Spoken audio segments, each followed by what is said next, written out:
api yo marai Mas Mulano error kowe.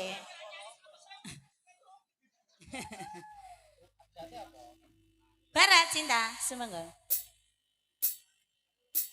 Bara mati ya Mas tangga kok. Bisa enom, Mbak. Ora wis tuwek wis tuwek.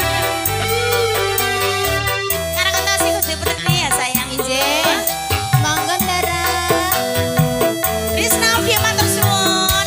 Menake ngene ya, Dik. Enak, Mbak. Mbok gawe ngene iki kok 5 sasi ora serak aku. Regane pira lek Mas Sonem kok apik.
Santong wajib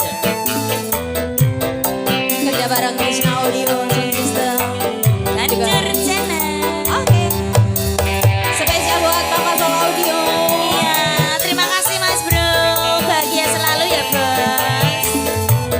Konang Lighting. Dari mana Dek? Ya.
Mangga Ndara. Turu wae sih. Turu. Ndara mangga. Daram teko iku. Ayo Ndara. Alung buane dicepakno, Dik.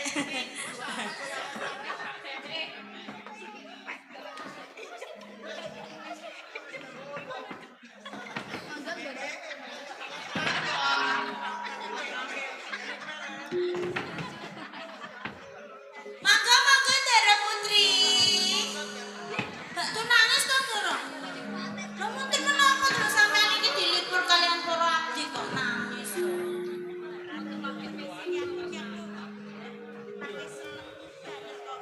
Nangis kok kalian turu niki mau.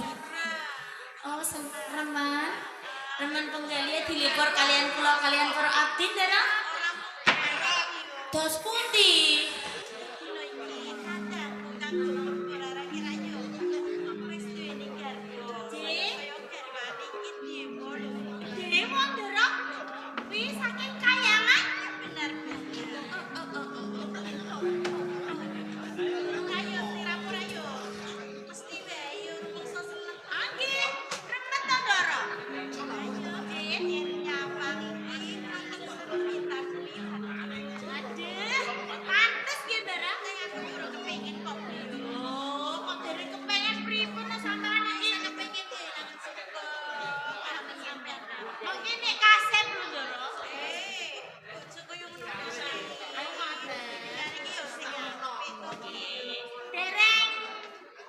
Dereng ketemu jodoh nggih, Ndara.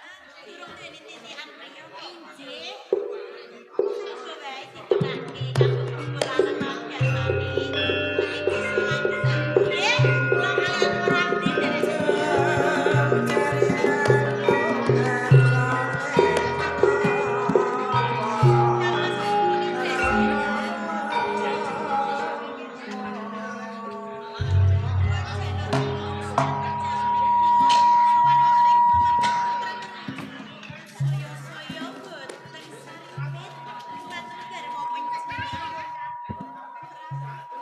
Ya sing gedhe pangapuraku wae. Kanthi aku kumuwani lumubuh ing Taman Saripati.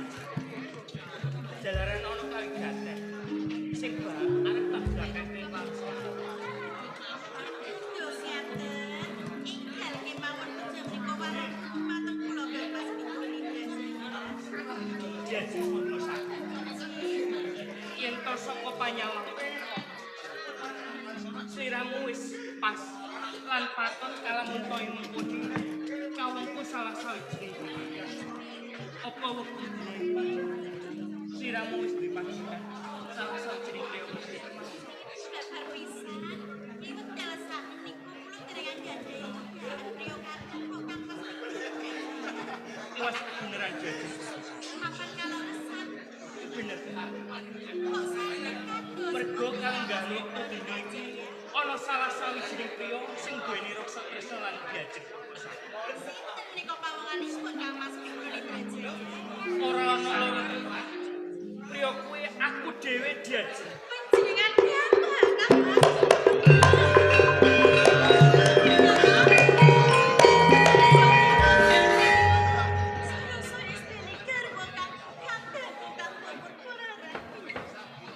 Oh, sampean iki pripun?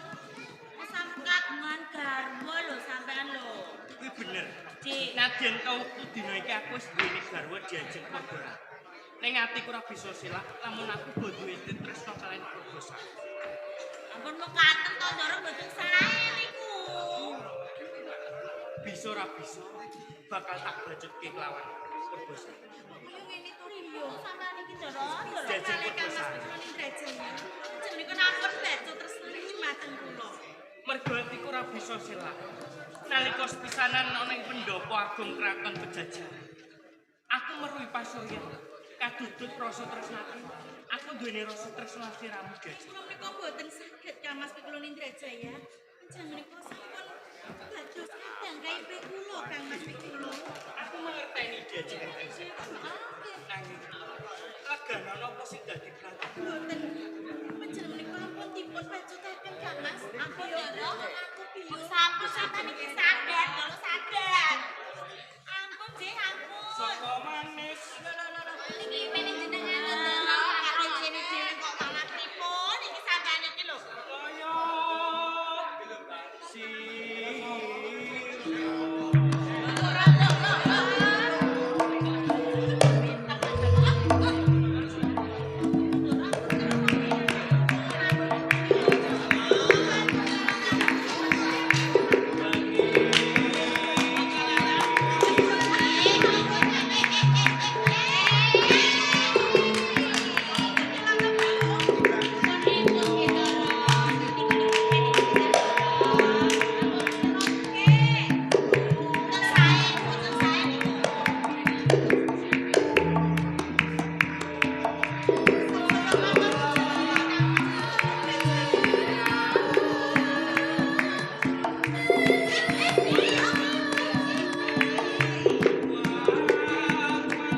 mati. Mumpung kang mbokmu diajeng perguruan.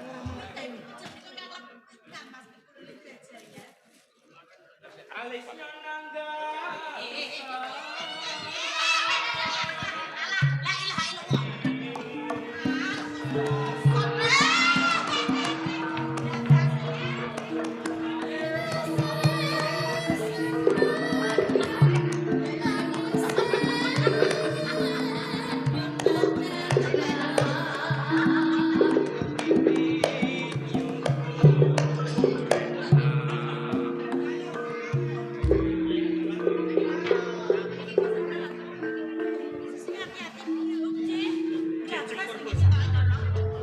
Paribasane tak ewangi dadi nang. Mung bot-bot aku kepengin duweni rasa. Mboten saged Kang Mas kula Nindrajaya. Jumriko sampun dados kadang kae kula. Kula mboten saged nampi kados apin jenengan Kang Mas. Kudune sliramu. Umpama ing mengkone kelakon duweni karma. Salah sawijining dewening kraton Kahyangan Slendra. Lek becik sliramu mandi. Boten Ladene. boten saged. Sudi piye, Jen? Boten. Yen sliramu ora gelem, aku bakal rudok paripeksa.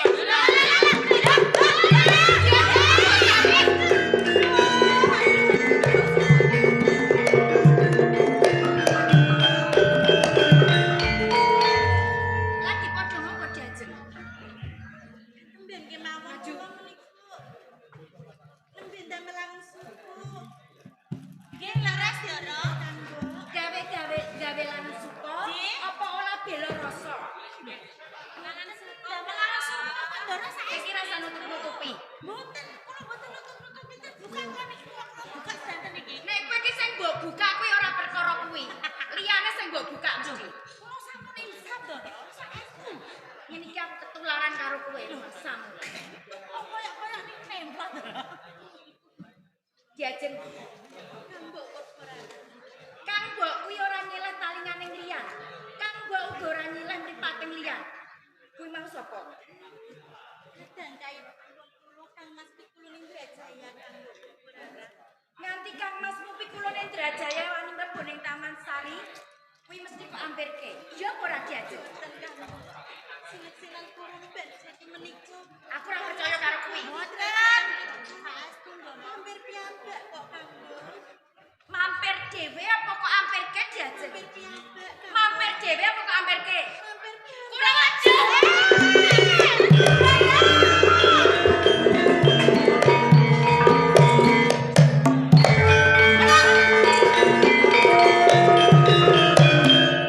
Wiwit cilik kowe ki sing kula wentah kuwi Kang Mbok.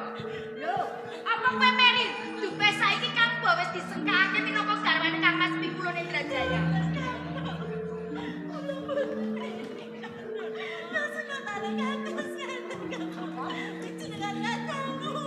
Kasih nyatane sliramu.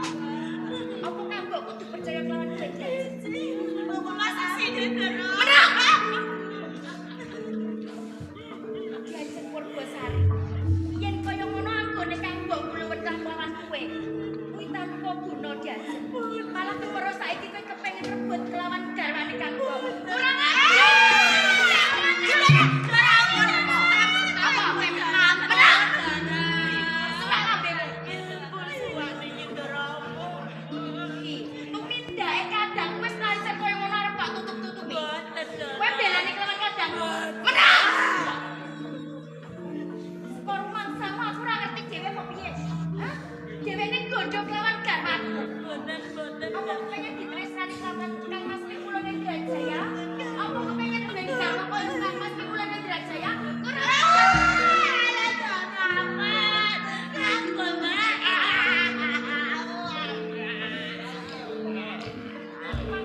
ngene iki loro atiku tak kandhani. Garwa sing ndak tresnani wong dina iki mati gonjak lawan kadang. Diajeng Purbasari. Yen to pasuryanmu iki sing ayu kaya ngono kuwi, bakal rusak lawan manggonku bebrayan. Mula sapa pinten ana sawetara. Coba sawangan. Sing tak gawa kuwi apa Diajeng? Iki pupur timbra saka Kahyangan. Yen to pupur timbra iki ngenani pasuryanmu, mesti wae pasurmu bakal ana. Kurang ajar.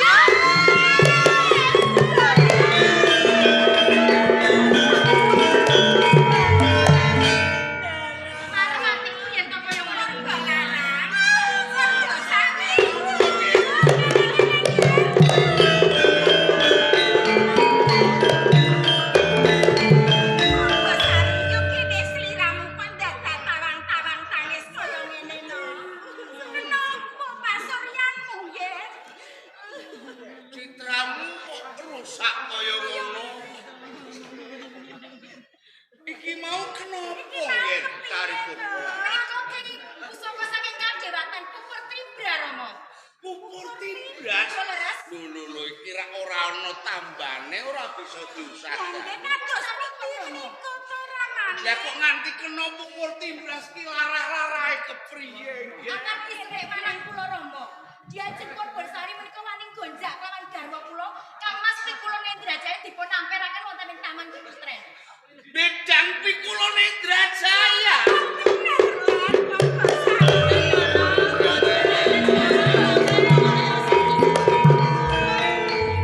Pikir sambelan iki. Sari. Apa arep lebu?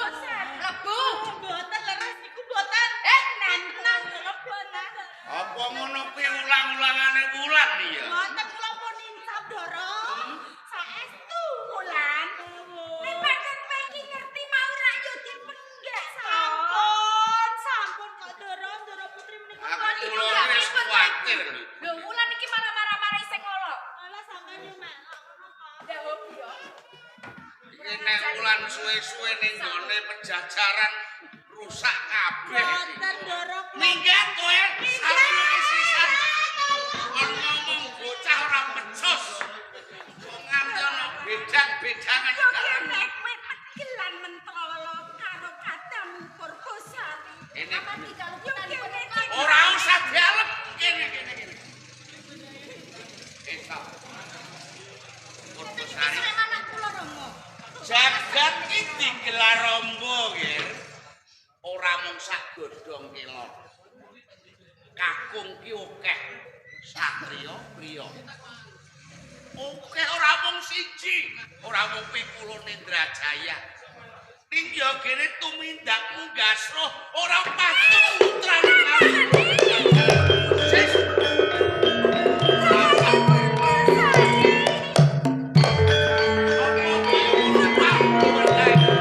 Ingin menapa panjenengan tegel nempalan panjenengan mboten sadere-dere panjenengan tegel namane. Meneng. Panjenengan putra Purbosari lepat kula nyuwunaken pangerten-ertenipun putri. Belani terus. Saben didukani mesti nyentulani. Tundone dadi bocah kogong kepalan tanggung, kepomo ora sida. Kaya kowe iki. Purbosari. Purbosari putra pensilingan ramane turas daging kula panjenengan Iki keprungu. Sawijining bupati andan kaya ngopo lingsme asmane Romo. Ya baikpun menika milik Romo. Meli pamatan kula. Upaya kula menika dados garwanipun Kang Mas Pikulo Nendra Jaya. Ibu ora bisa sambil lawan sliramu Purbosari. Purbosari. Kowe iki mung ngadhapur putra. Ya. Pituming kapribaden pancen ki putrane Prabu Majusi Pejajaran. Ning munggah kaprajan. Kowe kawula. Ratu Ngopaugeran kethuk rutut mustikaning Janalaka. Ratu ora garwa, ora putra, ora sentana. Sapa luput penandha pidana. Cocok Romo. Cocok. Ijih. Kedahipun kados Mergo ya. kowe luput mumbing tatanan Pejajaran. Kowe kudu mati sakare Prabu.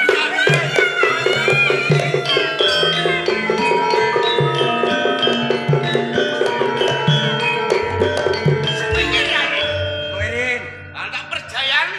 gampil. Perjayane tiyang niku gampil. Panjenengan niku jalma menungso. Arep apa? Nalare kok apik dene kewan kae to.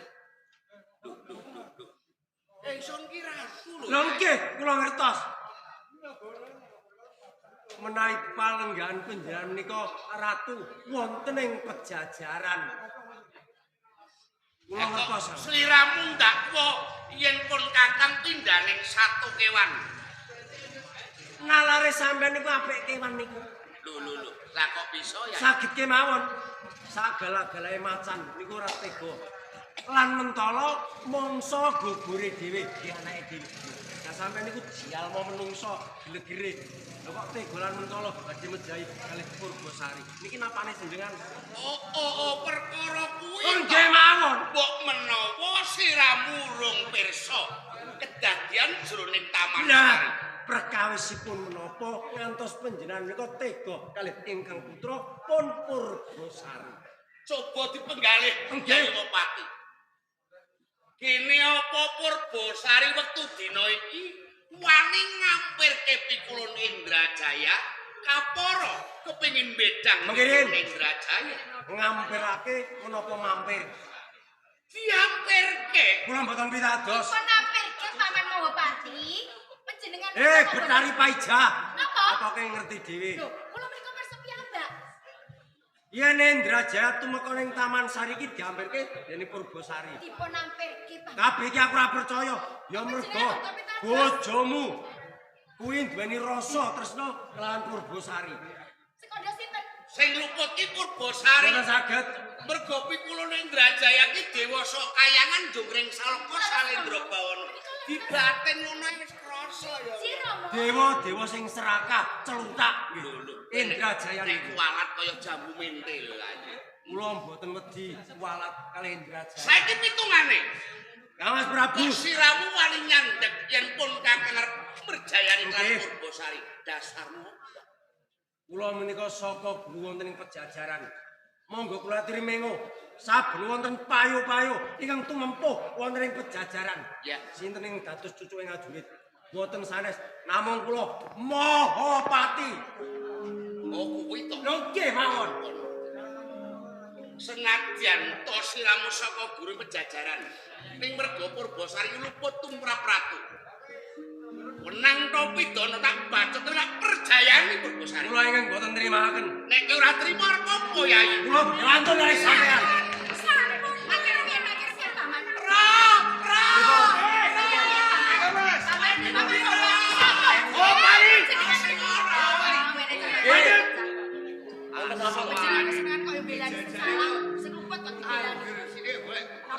Luput. Cegati Luput iki keja. Aja cegati ya, Mas. Sampean wani. Dadi yen kepeksa ingsun merjayani Purbasari, siramu sabelo. Nggih. Mergo kalbu saka guru Lah, Dipati Andan Pejajaran. leres. Saiki wal perkara kaprajan. Lajeng kersanipun Kang Mas Prabu Manjusri. Pidana kang tak patrapake Purbasari iki pidananing kapribadian.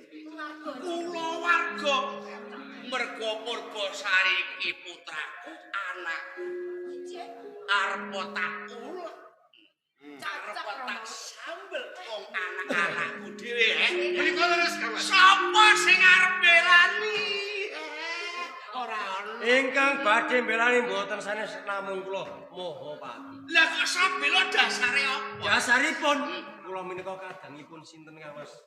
Kadangipun kakang. Ateges kula menika taksih kulawarga wonten ing Pejajaran. Rene kula menika taksih kulawarga, kula nggih saged mbelani Purbasari.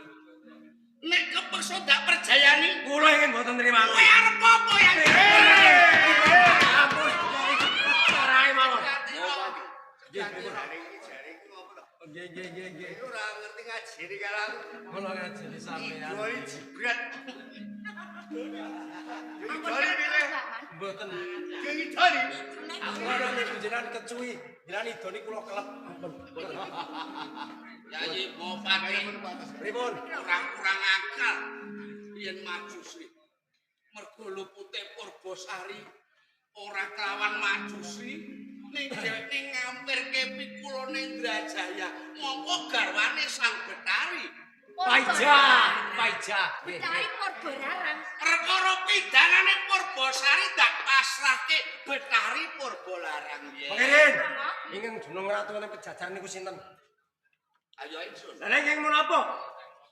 Perkawis ngadili perkawisipun Purbasari kejar pasrahaken kalih Betari Dene Paija. panguwasa ki panguasane ingsun tak Oke. ambilke sapa wae karo ingsun. Menawi ngaten kula ngertos, panjenengan niku ratune boneka bola-holo. Ora ono dak lah. Lengser ki mawon. Angin penjenengan jeneng ratu wonten pejajaran. Topi ngatur menika jangan trimo nggih. Mboten, menika Penjane iku basa kali betani paijan iki. Koclok. Pun Rama. Palungguhan. Panguwasa panjenengan badhe kula suwun nampil. Nggih. Pun keparengaken Rama. Parengaken Panjenengan sekseni nggih. Nggih. Paman Maha Semara, Paman Maha Pati. Kula mau nyeseni. Sak menika amargi Diajeng Purbasari menika luput. Tumrapipun Betari Porborarang. Paija. Napa? Paija wae. Paija kurang ajar kumasane. Padane Betari Porborarang kok Paija. benari kok. Ngancam aku masane. Tumindak apa kowe ya? Diajeng Purbasari badhe kula paringi pidana. Dipun bucal wonten ing alas Cirebon Cepu. Kersanipun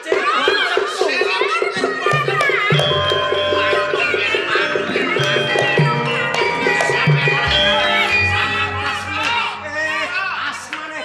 cukup Kyai. Iki jeneng apa to? Panjenengan satrimo. Kalih kula, kok kalih Kanjeng Rama. Panguwasa kula Amarga ratu pejajaran kira aku. Manjusri. Alas Cirebon Cepu ki gawat kaliwat-liwat. Jalma mara jalma mati satu mara satu mati.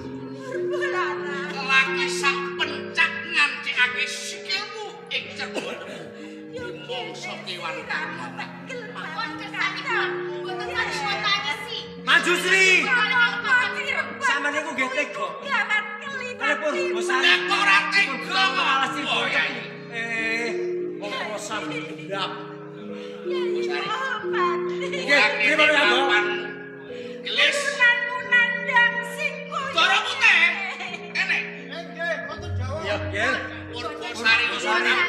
Panjenengan mriki Nanging lali dene eling-eling gawe Purbasari. Nek nganti ana wong tuwa kok tega karo anak, besok matine ditabrak truk tak kandhani.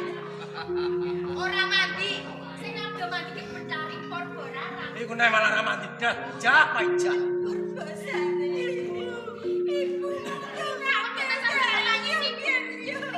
Yen pancen Gusti ki nemtoke kang sira suwit ana ing pelataraning jagat.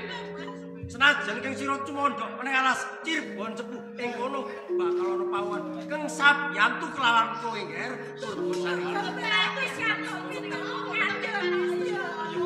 Pangestu kula nutur kelawan kang sira Nger Purbasari.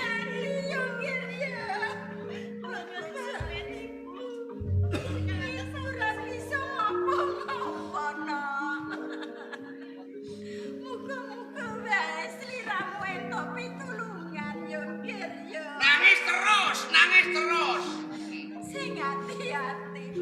Enggak tinggake. Ora sana ngasih diajeng.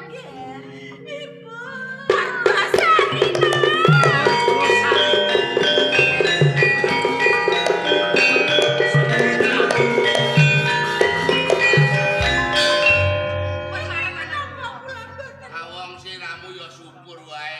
Idep-idep kelangan ndok siji sesuk ngendok meneh. Napa tasih saged lapon mboten saged ngendhok ramane. Jalaran napa kula sampun sepuh.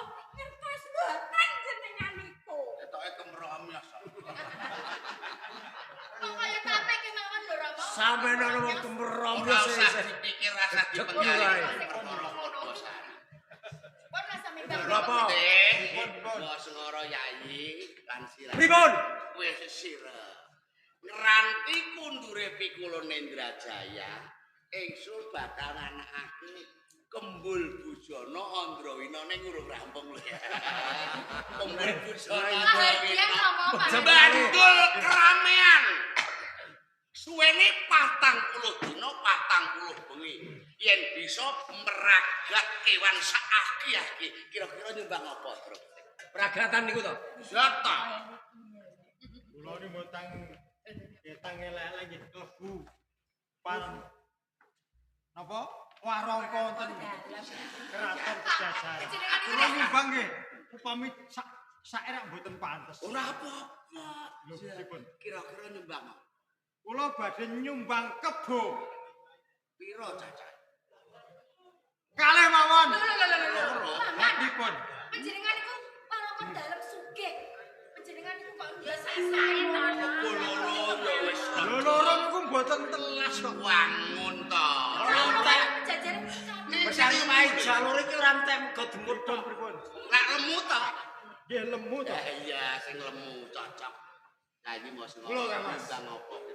Kula badhe nyumbang sapi 140 Sapi 100. Mriko terus. Iki Paman Ngosengoro.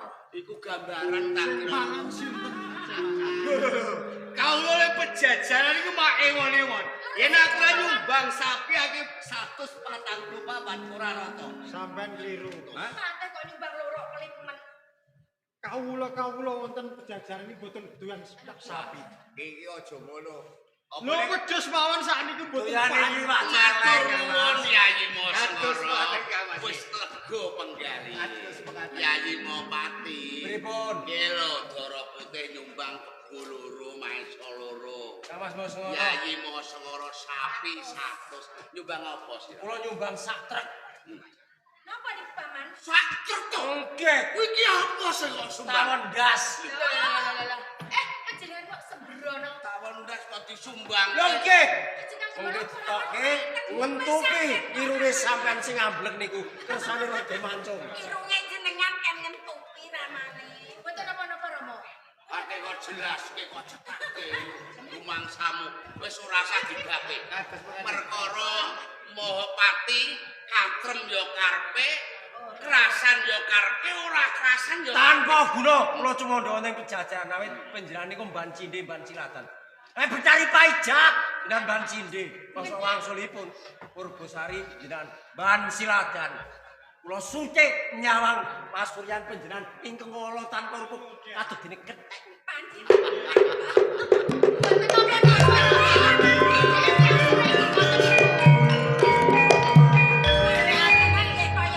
Lah kowe nek gelem dadi bojone kethek. Rama, tujuh rayu. Kula mriko kok nulung Kanjeng Ibu. Menawi kula panjenengan cilaka. Dara Putih. Pripun? Dawuh penyupit golek satu kewan ing wono. Dipun parakaken Pangaken pangestu. bar sawetara ya.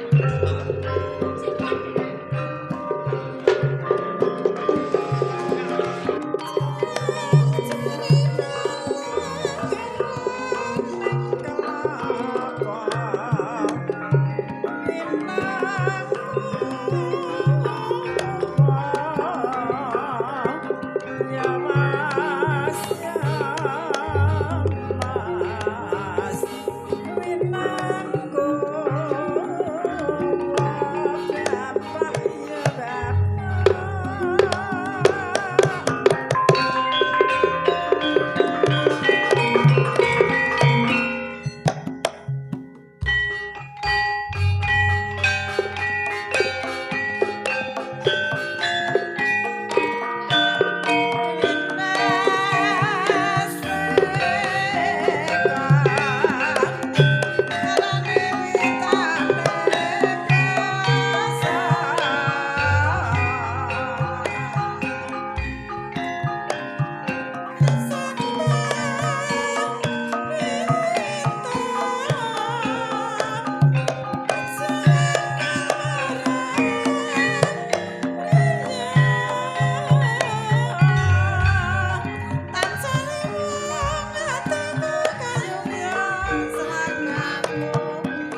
Napa kok metu-metu gumoh?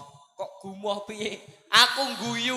Guyu Roh polahmu iki lho. gene Bareng rene panggunge krasa. Bareng rene panggunge krasa. neterae mbiyut-mbiyut ya. Lah ya kuwatir aku mbur. Apa? Wedi nek ndoyong. Wah, ya ora ah. Alah mar. Kene. Kowe karo aku metu Heeh. ditunggoni teko apa iki? Apa-apa. Uga kudu ditentari apa ditunggoni bapak-bapak, Heeh. bapak-bapak sentara. Lah kok bapak-bapak tentara iku? Sentara. Tentara. Hah? Tentara. Omonganmu keliru. Ijolna, lak tokone tutup. Yang mene wis tutup jam 2. Iku Tesih akeh sing nunggoni mbur. cah akeh ya. Heeh, sing pojokan iku bapak-bapak nggih jejer-jejer. Jejer-jejer aku Mriki roh teng mar. arep apa? Le ndelok nek ning warung kopi kono Perkarane apa, Bu? karo nunut hotspotan wifi nawa. Ya ora. Eh? Pokoknya angger ndelok ya ora ngarah dolanan HP. Ah, mongkondo sapa? Lho, iku wis ngematno. Ngematno. Gebyare ketoprak Krido Muda iki piye? Oh, kaya ngono. Iya. Kebiare ndarang ngene iki lah. Lho, kok gebyare ngene iki ya kudune melorot. pake iku maksude iku ngematno lakon, Mas. Ah, Kaya kowe karo aku ngene iki ya bapake ngematno kowe karo aku. mosok Heeh. Disawang masane ora kaya angka 10. atik ngemat